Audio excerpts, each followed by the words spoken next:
So yun mga tol, no, viewers back. Ngayon maraming nag-ano sa akin dito kung paano mag hand wrap tutorial. Ngayon tuturuan ko kayo. Ayan, no.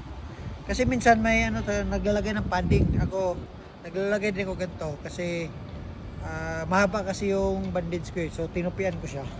So magiging ganito mga tol. Ayan, lagyan nyo itong dulo para ito mahawakan nyo pag ano, no. Ayan, ayan, diba? Parang padding na siya. Tapos yan, inikot mo lang. Yan, dalawa. Ayan. Tapos ayusin mo yung dito na maging ganyan siya na kalibil dito. Tapos ayan.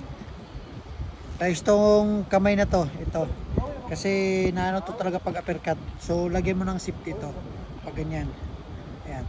Depende sa bandage yung mga tol kung gaano kahaba. Ayan. So ikot.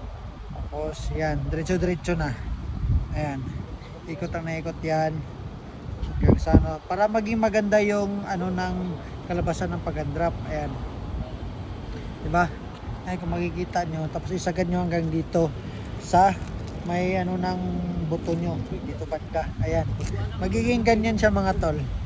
Tapos dito, ayan, yung maliit lang yung mahawakan mo dito kasi ang iba makapal. So yun, ayan, magiging ganyan siya. So kung makikita nyo, ayan, maganda yung pagka-bandage niya. Tapos ganyan yung sanakil niya. Ito, diba? Ayan, o. So, ganyan na natin yung video po today's mga tol.